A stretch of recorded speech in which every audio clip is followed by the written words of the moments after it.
left Christianity and embraced atheism, I embraced the idea that women don't have to answer to male authority, and I don't need to be under any male authority, secular or spiritual, without my consent.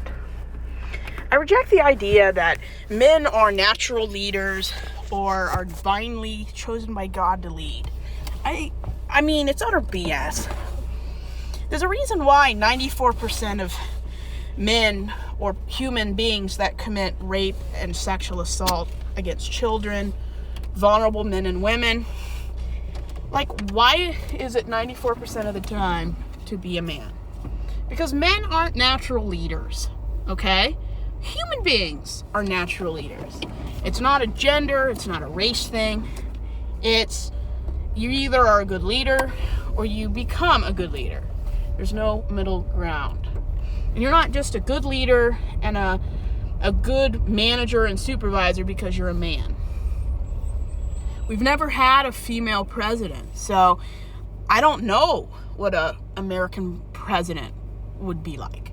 We can look at other countries that have had female leaders, and for the most part, they've been awesome and amazing leaders.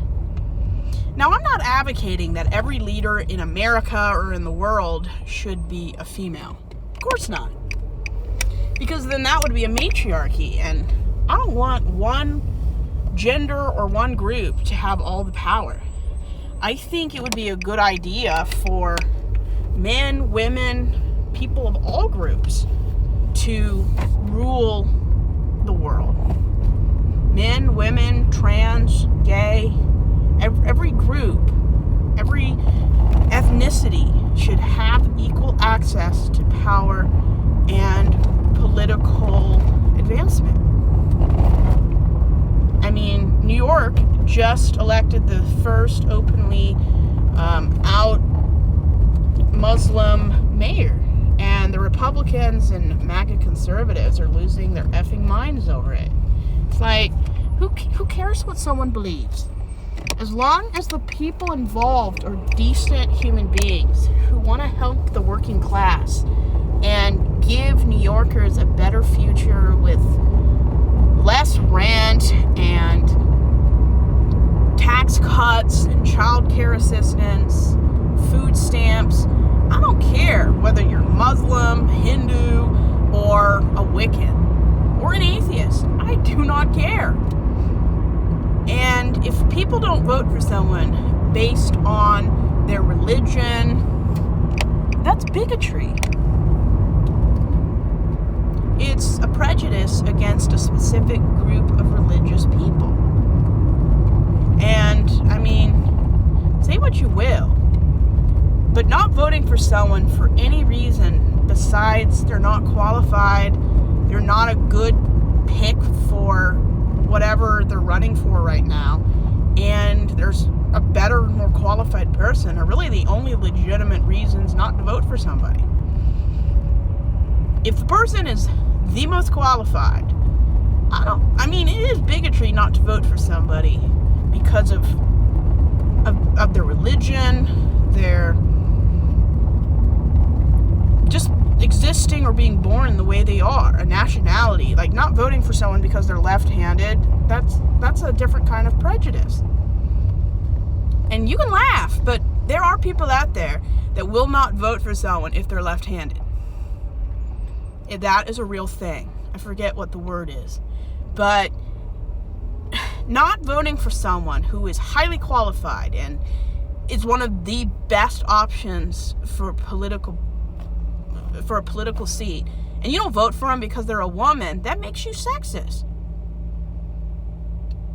And people don't like being called what they are. And I have no problem calling my parents and siblings sexist or misogynist because, well, she's a woman, I won't vote for her. That makes you a sexist pig. And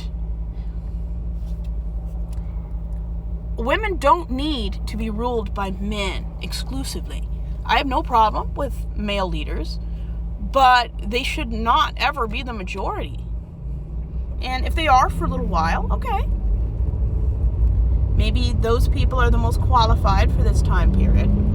But we need consistent, different kinds of people in charge. We need people that are under the age of 60 to be holding positions.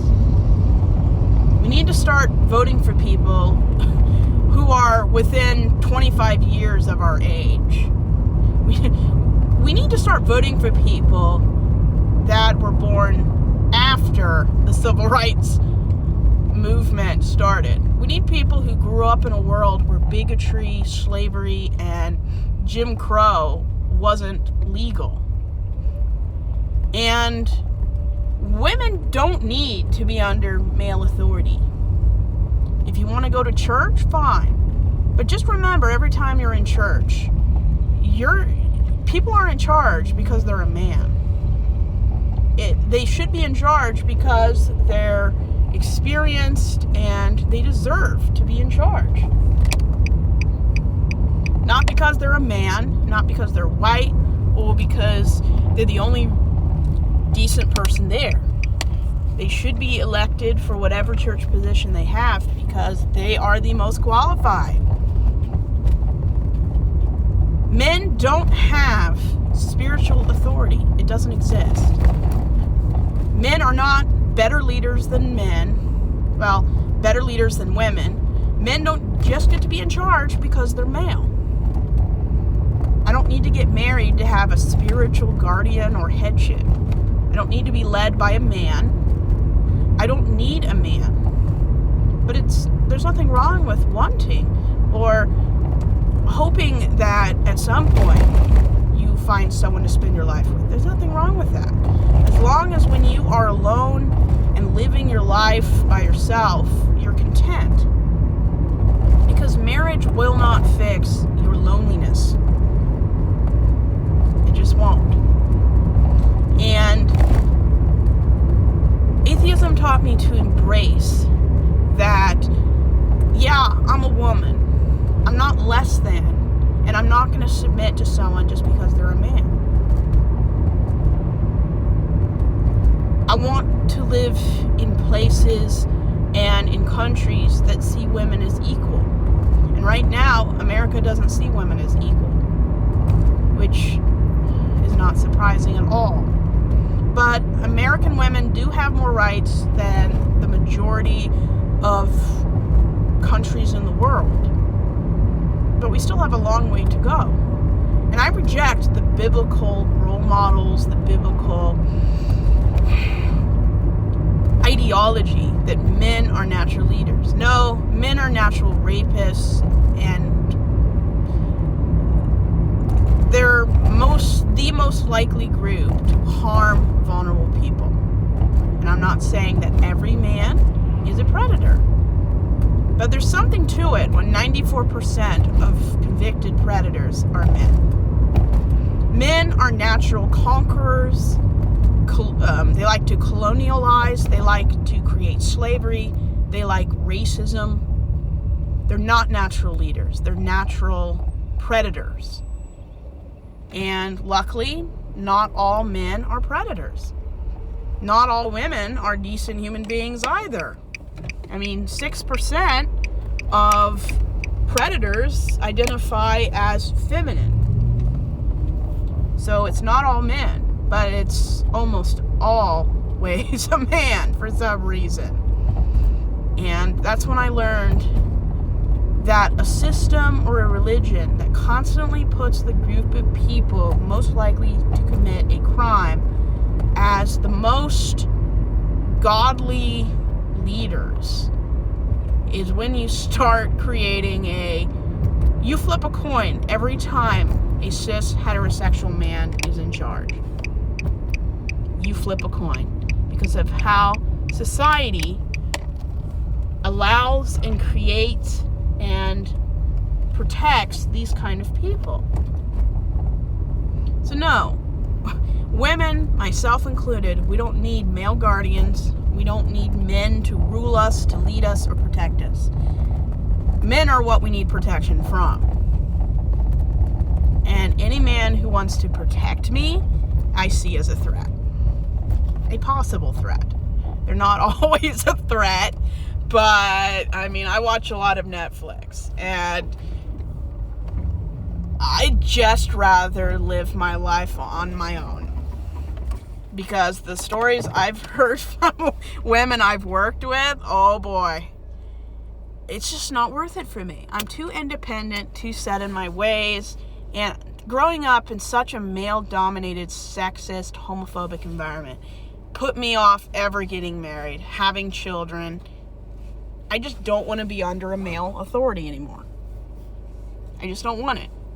I don't want to be under any religion that is masculine-centered. It just triggers me. But that's my choice for my life.